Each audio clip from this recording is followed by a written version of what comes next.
Surface density of electric charge, আধানের তলমাত্রিক ঘনত্ব কাকে বলে? বলছে কোনো পরিবাহী পৃষ্ঠের প্রতি একক ক্ষেত্র বলে যে পরিমাণ আধান থাকে তাকে বলছে ওই আধানের তলমাত্রিক ঘনত্ব।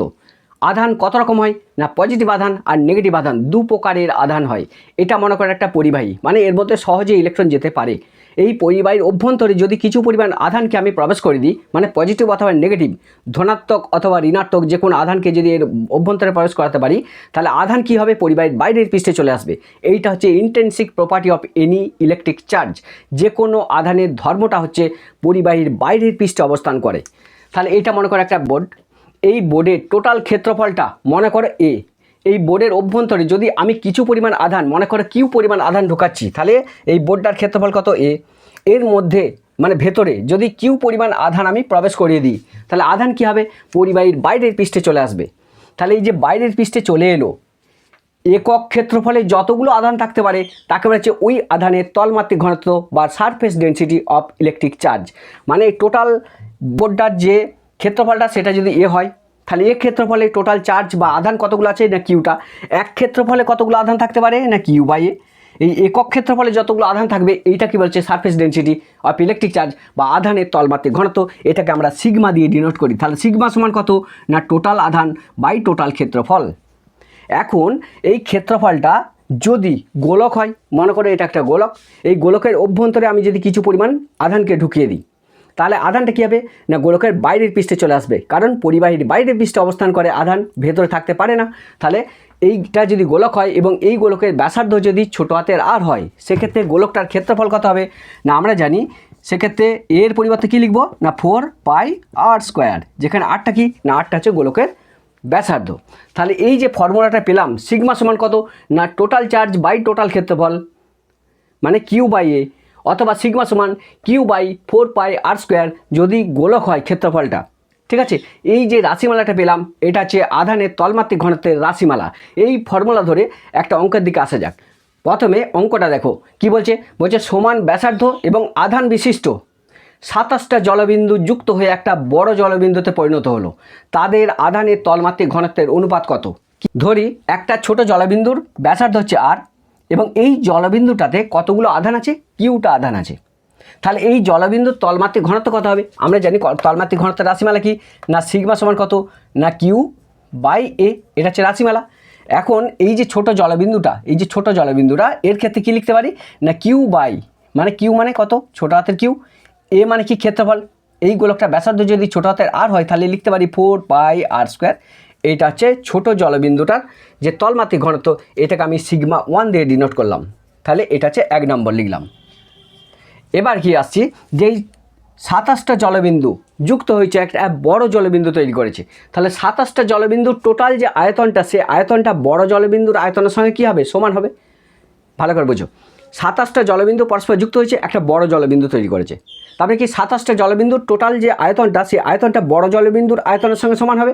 তাহলে এই যে ছোট যে জলবিন্দুটা, এর আয়তনটা আমি বার করব। এর আয়তন কত, জলবিন্দু কেমন দেখতে, গোলক, তাহলে গোলকের আয়তন কত না 4/3πr²। তাহলে এটা হচ্ছে একটা জলবিন্দুর আয়তন। 27টা জলবিন্দুর আয়তন কত, একে 27 দিয়ে গুণ করে দাও, তাহলে 27টা জলবিন্দুর আয়তন পেয়ে গেলাম। এই আয়তনটা বড় জলবিন্দুর আয়তনের সঙ্গে সমান হবে। ধরি বড় জলবিন্দুটার ব্যাসার্ধ হচ্ছে ক্যাপিটাল আর, তাহলে এর আয়তন কত হবে না 4/3πr তার হোল কিউ পেলাম। এখন দেখো 4/3π, এখানেও 4/3π আছে, তাহলে আমি এটার সঙ্গে এটা কাটতে পারি। তাহলে কি পেলাম, 27কে আমি লিখতে পারি 3r তার হোল কিউ, এটা সমান কত আর কিউ, তাহলে আর সমান কত না 3r।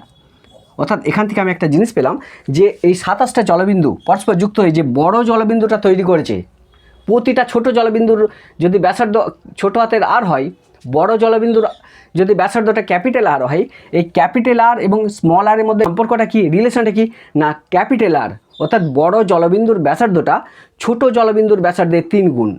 এবার বার করব যে এই যে বড় জলবিন্দুটা এর তলমাত্রিক ঘনত্ব কত। তাহলে বড় জলবিন্দু এর তলমাত্রিক ঘনত্বকে যদি আমি সিগমা 2 ধরি, তাহলে সিগমা 2 সমান কত, টোটাল আধান দেখো 27টা জলবিন্দুর মোট আধান কত, একটা জলবিন্দুর আধান হচ্ছে কিউ, 27টা জলবিন্দুতে মোট আধান কটা আছে 27 কিউ। তাহলে এর মধ্যে যে আধান আছে 27 কিউটা আধান আছে। তাহলে তলমাত্রিক ঘনত্ব কত? টোটাল চার্জ মানে 27 কিউ বাই গোলকটার যে ক্ষেত্রফল কত না 4 পাই আর স্কোয়ার মানে ক্যাপিটাল আর তার হোল স্কোয়ার লিখতে পারি।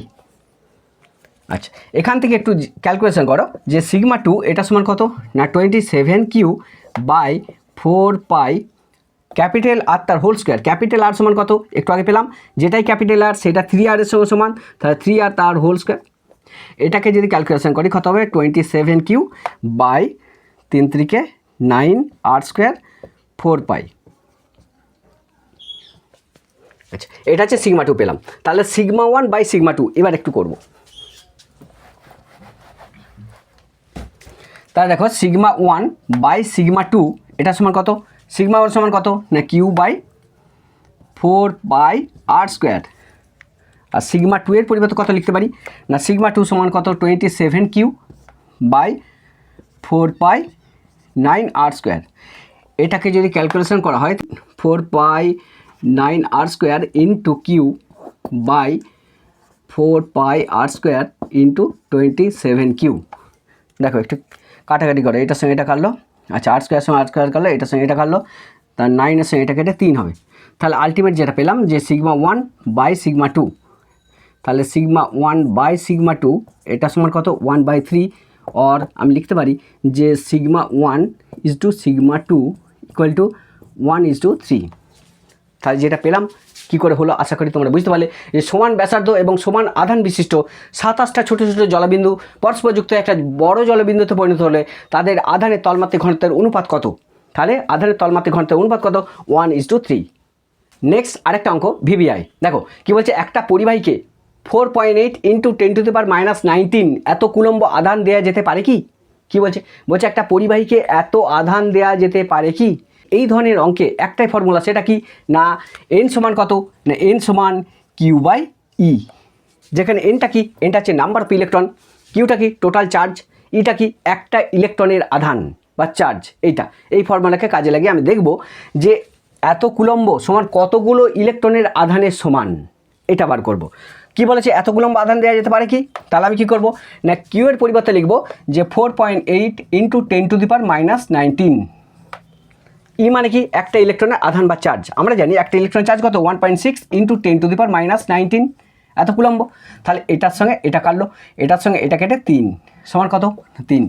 অর্থাৎ আমি দেখতে পাচ্ছি যে এনের একটা ভ্যালু পেলাম 3, মানে এন সমান পূর্ণ সংখ্যা পাচ্ছি। এনটা কি নাম্বার অফ ইলেকট্রন। তাহলে একটা ইলেকট্রনের যে আধান তার 3টে ইলেকট্রনের আধানের সমান। এতগুলো আধান মানে কি 3টে ইলেকট্রনের আধানের সমান, মানে 3টে ইলেকট্রন যদি দেওয়া হয় তাহলে এতগুলো আধান দেওয়া হয়। তাহলে একটা পরিবাহীকে এতগুলো আধান দেওয়া যেতে পারে কি? অবশ্যই দেওয়া যেতে পারে। কেন না এনের মানটা পূর্ণ সংখ্যা বেরিয়েছে।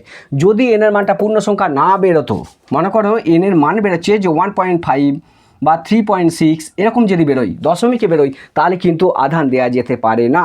যেহেতু এনের মান একটা পূর্ণ সংখ্যা বেরিয়েছে, তাহলে আমি বলতে পারি যে এত কুলম্ব আধান দেওয়া যেতে পারে। পরের অঙ্কটা কি বলছে? বলছে 1 কুলম্ব আধানে ইলেকট্রনের সংখ্যা কত? যদি কোনো অঙ্কে ইলেকট্রন সংখ্যা বার করতে বলে তাহলে একটাই ফর্মুলা। কি ফর্মুলা না এন সমান কত না Q by e, number of electron. যদি কোনো অঙ্কে ইলেকট্রন সংখ্যা বার করতে বলে একটাই ফর্মুলা এন সমান কত কিউ বাই ই, যেখানে এন কি নাম্বার অফ ইলেকট্রন, কিউটা কি টোটাল চার্জ বা টোটাল আধান, এটা কি একটা ইলেকট্রনের আধান। এই একটা ইলেকট্রনের আধান যার ভ্যালুটা আছে 1.6 ইন্টু 10⁻⁻19 কুলম্ব, এটা কিন্তু তোমাকে মুখস্থ রাখতে হবে। প্রথম কি বলছে? বলছে 1 কুলম্ব আধানে ইলেকট্রন সংখ্যা কত। তাহলে আধানের মানটা বলেছে কত, কিউ সমান কত 1 কুলম্ব 1c। কুলম্ব কিসের একক? এসআই পদ্ধতিতে আধানের একক হচ্ছে কুলম্ব এবং সিজিএস পদ্ধতিতে আধানের একক হচ্ছে স্ট্যাট কুলম্ব বা ইএসইউ ইলেকট্রোস্ট্যাটিক ইউনিট। তাহলে এখানে কিউ এর মানটা বলা আছে কত 1, তাহলে লিখো কিউ এর পরিবর্তে 1 লিখলাম। আচ্ছা, ই মান কত? ই সমান 1.6 ইন্টু 10⁻⁻19 এত কি না এত টি। তাহলে এন এর একটা ভ্যালু পাবো, এটা ক্যালকুলেশন যদি আমি করি তাহলে যেটা পাবো যে 6.25 ইন্টু 10⁻18 এত টি। তাহলে এন এর একটা মান পেলাম। কি বলছে? বলছে 1 কুলম্ব আধানে ইলেকট্রন সংখ্যা কত না 1 কুলম্ব আধানে ইলেকট্রন সংখ্যা কত না এটা কত না 6.25 ইন্টু 10⁻18। এইগুলো একটা জিনিস দেখো যে তোমার মনে হতে পারে যে ইলেকট্রনের সংখ্যা সেটা কি দশমিক হয়? হতে পারে না। তাহলে কি করব 6.25 একে যদি আমি 100 দিয়ে মাল্টিপ্লাই করে দিই, মানে এখান থেকে কি করলাম 10⁻18 ছিল, এখান থেকে 100 আমি এখানে নিয়ে নিলাম, তাহলে এখানে পড়ে থাকবে কত 10⁻16 থাকবে না? আচ্ছা, এটা কত হয়ে গেল 625 × 10⁻16। তাহলে এনের একটা এখন কি পেয়েছি না একটা পূর্ণ সংখ্যা পেয়ে গেলাম। দেখো এন সমান কত 625 × 10⁻16, তাহলে এতগুলো। তাহলে 1 কুলম্ব আধানে ইলেকট্রন সংখ্যা কত না এতগুলো। আশা করি এই ধরনের অঙ্ক যদি পড়ে তাহলে তোমরা নিজেরাই করতে পারবে।